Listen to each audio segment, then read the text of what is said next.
Halo, kenalin namaku Nadia Leovara, NIM 0113231096, Prodi Perpajakan Universitas Airlangga. Apa sih itu penagihan pajak? Jadi, penagihan pajak adalah serangkaian tindakan agar penanggung pajak melunasi utang pajak dan biaya penagihan pajak dengan menegur atau memperingatkan, melaksanakan penagihan seketika dan sekaligus, memberitahukan surat paksa, mengusulkan pencegahan, melaksanakan penyitaan, melaksanakan penyanderaan, dan menjual barang yang telah disita. Dasar penagihan pajak. Dasar penagihan pajak ini diatur dalam pasal 18 ayat 1 Undang-Undang KUP, yaitu ada STP, surat tagihan pajak, SKPKP, surat ketetapan pajak kurang bayar, SKPKPT, surat ketetapan pajak kurang bayar tambahan, SK pembetulan, surat keputusan pembetulan, SK keberatan, surat keputusan keberatan, lalu ada putusan banding, dan yang terakhir ada putusan peninjauan kembali. Kalau wajib pajak tidak mau membayar pajaknya, gimana dong?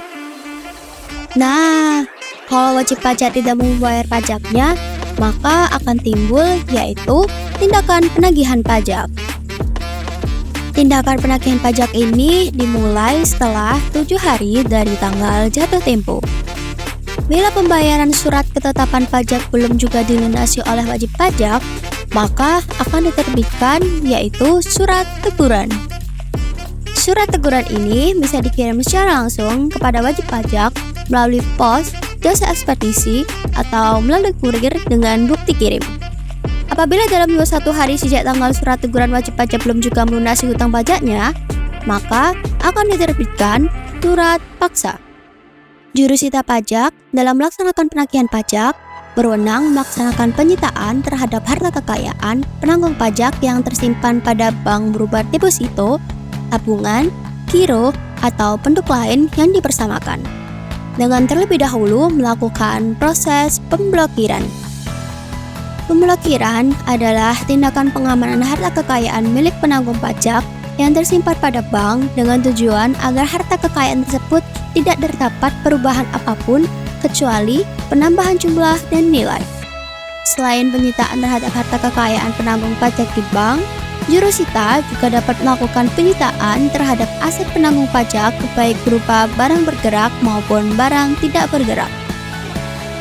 Pelaksanaan penyitaan harus disaksikan minimal 2 orang saksi yang kemudian dituangkan dalam berita acara pelaksanaan sita.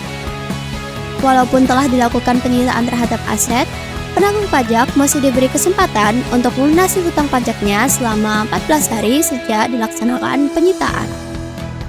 Apabila dalam batas waktu tersebut, penanggung pajak belum juga melunasi hutang pajaknya, maka terhadap aset tersebut dilakukan pengumuman lelang yang pelaksanaan dapat dilakukan 14 hari sejak pengumuman lelang. Di samping proses-proses tersebut, dalam rangka melaksanakan kegiatan penagihan pajak, jurusita juga dapat melakukan tindakan pencegahan, yaitu permintaan kepada Menteri Hukum dan HAM atau penjabat imigrasi untuk melakukan larangan sementara kepada penanggung pajak tertentu untuk keluar negeri. Jurusita juga dapat melakukan tindakan penyanderaan, yaitu upaya pengekangan sementara waktu terhadap kebebasan penanggung pajak dengan menempatkan di tempat tertentu, yaitu rumah tahanan negara yang terpisah dari tahanan lain. Daluarsa penagihan pajak, yaitu hak untuk melakukan penagihan pajak termasuk bunga, denda, kenaikan, dan biaya penagihan pajak.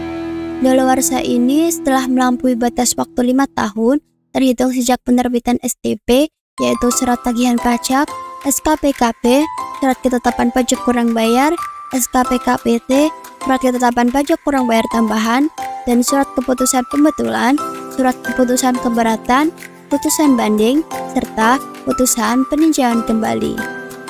Daluarsa penagihan pajak dapat tertangguh apabila yang pertama, diterbitkan surat paksa, yang kedua, ada pengakuan utang pajak dari wajib pajak, baik langsung maupun tidak langsung.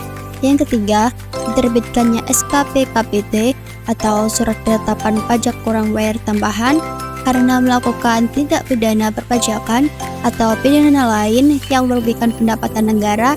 Yang keempat atau yang terakhir yaitu dilakukan penyidikan tindak pidana di bidang perpajakan.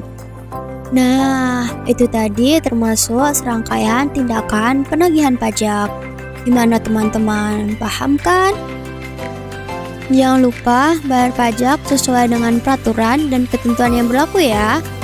Dan jangan sampai menjadi beban atau merugikan negara.